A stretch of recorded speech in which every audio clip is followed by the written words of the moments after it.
Students, आज हम बात करेंगे फॉर्म्स ऑफ एनर्जी के ऊपर। ये बात तो आप जानते हैं कि एनर्जी जो है हमारे पास वो एक ऐसी सलाहियत का नाम है कि अगर हम कोई वर्क करना चाहते हैं, ठीक है, तो हमें एनर्जी चाहिए। अगर हमें एनर्जी ना होगी तो हम वो वर्क नहीं कर सकेंगे। मतलब कि अगर हमने चलना है, फिरना है, बात करनी है, ठीक है, देखना है, तो इसके लिए भी हमें एनर्जी चाहिए होती है। अब हम ये देखते हैं कि एनर्जी किस किस शक्लों में जो है वो हमारे सामने मौजूद है, जिसको कि हम देख सकते हैं। जैसे अगर मैं यूं बात करूं कि लाइट, ये रोशनी जो कि हमें अगर कुदरती तौर पर देखें तो जो सूरज की रोशनी हम तक आ रही है, ठीक है, सनलाइट जैसे मैं कहूँगा, इसमें एनर्जी है। कौन कौन सी एनर्जी, अगर हम उसको फर्दर देखें तो उसमें हीट एनर्जी आ जाती है। मतलब अगर आप सूरज की रोशनी में बैठे हो तो आपको जो है कुछ देर में आपकी जो बॉडी टेम्परेचर वो इंक्रीज कर जाएगा, जिससे कि आपको गर्मी महसूस होगी, ठीक है, और आप में एक एनर्जी आएगी। मतलब कि अगर हम जो है जैसे आजकल जो एक आपने देखा होगा एडवांसमेंट हुई है साइंस में, टेक्नोलॉजी में, कि उन्होंने जो है वो कुछ ऐसे सेल्स बनाए हैं जो कि हीट एनर्जी को स्टोर कर लेते हैं, ठीक है। तो अब उससे भी वो आगे जो है मजीद वर्क ले रहे हैं। मतलब उससे मजीद जो है एनर्जी से आगे काम लिया जा रहा है, ठीक है। इसी तरह अगर मैं साउंड की बात करूं तो साउंड, जैसे हम बोल रहे हैं या कोई डोर जो है, किसी डोर को हम नॉक करते हैं, ठीक है, तो हम उस पर क्या करते हैं, अपने हाथ से जो है वो वाइब्रेशन प्रोड्यूस कराते हैं, ठीक है। तो वाइब्रेशंस जो है हम ये कहेंगे कि ये साउंड प्रोड्यूस कर रही है, और ये एक एनर्जी है जो कि एक जगह से दूसरी जगह जो है वो इस तरह से ट्रांसफर हो रही है। फिर इसी तरीके से अगर आप इलेक्ट्रिकल एनर्जी को देख लें, जैसे ये हमारे पास जो इलेक्ट्रॉन्स के मूवमेंट से जो हम इलेक्ट्रिसिटी यानी जो करंट जिसकी हम बात कर रहे होते हैं, अगर हम इसको देखें तो इसमें भी एक एनर्जी होती है जो कि अगर हम देखें तो हम इसके डिफरेंट सोर्सेज हैं हमारे पास। मतलब इलेक्ट्रिकल एनर्जी जो है हम वो हवा से, विंड से भी बना सकते हैं, ठीक है, या फिर हम जो है वो वाटर से भी बना सकते हैं, या फिर हम जो है वो हम ये कह सकते हैं कि हम जो थर्मल जो हमारे पास एक पावर है उससे भी हम बना सकते हैं। लेकिन ये भी एक एनर्जी की फॉर्म है, इलेक्ट्रिकल एनर्जी है, ठीक है, जिससे कि आगे बल्ब वगैरह हम जो है वो रोशन कर लेते हैं, या फिर वो जो हमारे घरों में टीवी वगैरह, ठीक है, इस किस्म की जितनी चीज़ें हैं ये सारी इलेक्ट्रिकल एनर्जी से चलती हैं। फिर इसी तरह अगर आप केमिकल एनर्जी की बात करें तो ये बैटरीज वगैरह जिसमें कि सेल्स भी आ जाते हैं। अब ये सारी की सारी जो है ये हमारे पास क्या है जी, ये केमिकल एनर्जीज हैं जो कि, या फिर अगर हम एक और नेचुरल प्रोसेस देखें तो जो हम फूड ईट करते हैं, ठीक है, वो फूड में जो है वो इस हमारे जो हम ये कह सकते हैं एक डाइजेस्टिव सिस्टम होता है हमारी बॉडी के अंदर, ठीक है, जो कि इस फूड में से जो एनर्जी है वो हमारी बॉडी की जो रिक्वायरमेंट होती है उसके हिसाब से वो हासिल कर लेता है, ठीक है। और वो जो एनर्जी हम इस तरीके से फूड खाने से, वाटर पीने से जो है वो हासिल कर रहे होते हैं। इसी तरह जो मैकेनिकल एनर्जी है उसका ताल्लुक, मतलब उसमें दो तरह की मजीद टाइप्स आ जाती है, एक आती काइनेटिक, एक आती पोटेंशियल। काइनेटिक का ताल्लुक होता है मोशन से, जबकि पोटेंशियल का ताल्लुक होता है पोजीशन से, जो कि आपने पढ़ा ही हुआ है कि काइनेटिक एनर्जी क्या होती है। अब मैं कुछ स्नैप्स है मेरे पास, हम जरा पहचान कर लेते हैं इनकी, इन एनर्जीज की कि कहाँ कहाँ पर है। जैसे देखें, अगर ये हमारे पास मेन सोर्स है एनर्जी का, जैसे मैंने सन की पिक्चर ली है, ठीक है, तो यहाँ पर ये पोटेंशियल एनर्जी और ये काइनेटिक एनर्जी दो कैटेगरीज में मैंने इसको डिवाइड कर दिया। अब पोटेंशियल एनर्जी से अगर आप देखें तो ग्रेविटेशनल एनर्जी जो कि हम अपनी जमीन पर जो है वो महसूस करते हैं। मतलब कि ये जो दरख्त हैं, चले दरख्त की अगर मैं बात करूं तो दरख्त के ऊपर जो फल लगे हुए हैं, अब वो फल नीचे क्यों आते हैं कि उनमें एक एनर्जी है, वो उस एनर्जी की वजह से, तो जो कि उन्होंने ग्रेविटी की वजह से हासिल की हुई है, ठीक है। और जब वो नीचे आ रहे होते हैं तो वो एक मोशन में होते हैं, और फिर वो मोशन में जो एनर्जी होती है उनकी वो होती है जी कौन सी, उसे हम कहते हैं काइनेटिक एनर्जी, ठीक है। तो अभी हमने सिर्फ सिंपल बात की है ग्रेविटेशनल एनर्जी की। फिर इसी तरीके से अगर आप केमिकल एनर्जीज का इस्तेमाल देखें तो ये जो हम अब रॉकेट्स वगैरह जो, या जो ये शटल्स जो भेजे जाते हैं, ठीक है, सैटेलाइट्स, आर्टिफिशियल सैटेलाइट्स जो भेजे जाते हैं स्पेस में, वो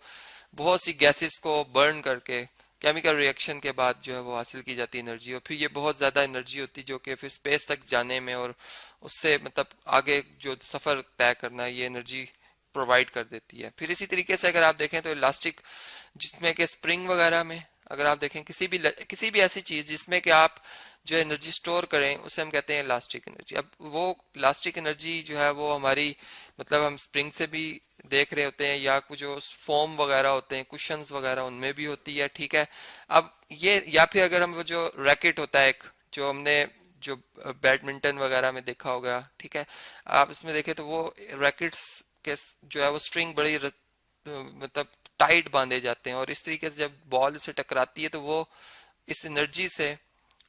वापस इसको जो है वो भेजता है, ठीक है। तो ये भी एक हमारे पास एनर्जी की टाइप है। फिर सीधा न्यूक्लियर एनर्जी अगर आप देखें तो आजकल जैसा न्यूक्लियर रिएक्टर्स वगैरह जो कि,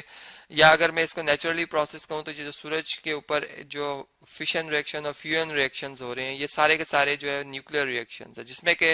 न्यूक्लियस की जो है वो हम कह सकते हैं कि अब तोड़ हो रही होती है, ठीक है, वो टूट रहा होता है या जुड़ रहा होता है, मतलब कि एक बड़ा न्यूक्लियस टूट के छोटे न्यूक्लियस में या छोटे न्यूक्लियस वाले एटम्स में तब्दील हो रहा होता है, और फिर जो छोटे न्यूक्लियस वाले एटम्स हैं वो बहुत ज्यादा एनर्जी हासिल करके एक बड़े न्यूक्लियस में तब्दील हो रहे होते हैं। ये प्रोसेस हो रहा होता है सूरज पर, जो कि बहुत ज्यादा एनर्जी इसमें से रिलीज हो रही होती है, जो कि हम तक आती भी है। इसी तरह इलेक्ट्रिकल एनर्जी का भी ये प्रोसेस, जो बल्ब वगैरह ऑन होता है, हम लाइट वगैरह जो घरों में ऑन करते हैं, ये भी सारी एनर्जी की वजह से। फिर इसी तरह अगर आप देखें तो यही बात यहाँ पर भी हमें नजर आ रही है कि जो ट्यूनिंग फॉर्क वगैरह आपने फिजिक्स की लैब में देखा होगा, इस तरह से कि उसमें दो जो है वो, ये आप देख सकते हैं इसके पैड के साथ ये दो वायर्स नुमा, या आप ये कह लें कि दो जो है वो प्लेट्स इस तरह से होती हैं बारीक सी, जिनको कि हम एक पैड पे जब टकराते हैं तो ये इस तरह से एयर में डिस्टरबेंस प्रोड्यूस करते, साउंड प्रोड्यूस करते हैं, मतलब वाइब्रेशन से। फिर थर्मल यानी टेम्परेचर वगैरह अगर आप देखें, वाटर को अगर आप हॉट कर लेते हैं तो इसमें से जो हम टेम्परेचर मेजर कर रहे होते हैं थर्मामीटर से, ठीक है, तो ये भी हमें पता चलता है कि ये जो हमारे पास टाइप है ये भी एक एनर्जी की टाइप है, ठीक है। इसी तरह विंड्स वगैरह आपने देखा होगा, जो कि ट्विस्टर्स वगैरह अगर आप देखें तो वो भी जो होते हैं उनमें भी एक एनर्जी होती है। या फिर अगर हम जो ऐसे इलाके जैसा साहिल के पास चले जाएं, ठीक है, जहाँ पे कि बहुत तेज हवाएं चलती हैं, जहाँ पर के हमने थर्मल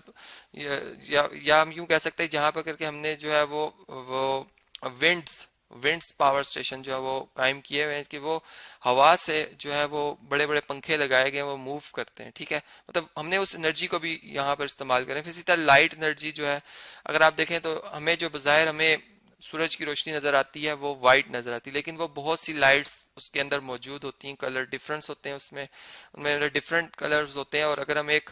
प्रिज्म ले लें, जैसा ये आपको यहाँ पर एक प्रिज्म नजर आया, उसमें से अगर हम लाइट पास करें तो हमें ये डिफरेंट कलर नजर भी आते हैं, ठीक है। मतलब एनर्जी जो है वो मजीद हम देख सकते हैं कि वो अपनी मुख्तलिफ शक्लों में मौजूद होती है। फिर इसी तरह अगर आप ये एक स्नैप देखें तो इसमें भी हम वही बात जो कि ऊपर मैंने की, जिस तरह पोटेंशियल एनर्जी, ये जो ट्री की मैंने बात की थी। फिर इसी तरह ये जो घरों में ये जो वाटर को उबाला जा रहा होता है, पानी को, तो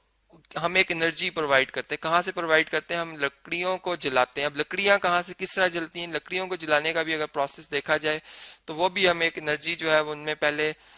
लाते हैं। किस तरह से लाते हैं जी? वो रगड़ के लाए, या फिर अगर हम जो है वो आजकल तो टेक्नोलॉजी, या हम यूं कह सकते हैं कि इतनी ज़्यादा रिसर्च हो चुकी है केमिस्ट्री के हवाले से कि हम जो है वो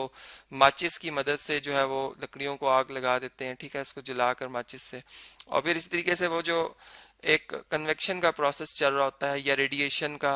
ठीक है, जो कि आप थॉरली पढ़ेंगे आगे चलकर। तो इस तरीके से वो वाटर जो है वो मॉलिक्यूल्स, उनमें वो एनर्जी ट्रांसफर हो रही होती है, फिर वो एनर्जी मतलब आगे मजीद वो ट्रांसफर कर रहे होते हैं, ठीक है। तो इस तरह से ये मतलब वाटर के अंदर भी केमिकल एनर्जीज होती हैं। मतलब वो क्या केमिकल एनर्जी कि अगर हम उसके अंदर जो है वो कोई जिस तरह से अगर हम इस तरह से बात कर लें कि अगर हम जो है कोई इंक डालते हैं, ठीक है, अगर हम एक इंक डाल देते हैं वाटर में, तो वो वाटर जब इसमें कन्वेक्शन प्रोसेस हो रहा होता है तो वो जो वाटर जैसे जैसे हॉट हो रहा होता है तो वो ऊपर की तरफ मूव कर रहा होता है, जो कोल्ड वाटर वो नीचे की तरफ, मतलब एक साइकिल सा बनता है इस तरह से, जैसे ये यहाँ पर आपको नजर आ रहा है, ठीक है। और मतलब इसमें इसी तरीके से इस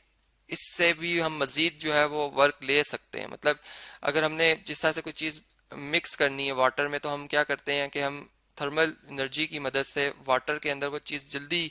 जो है वो मिक्स कर देते हैं। जैसा चीनी को अगर आप ठंडे पानी में गर्म करना चाहें तो आप नहीं कर सकते, लेकिन अगर आप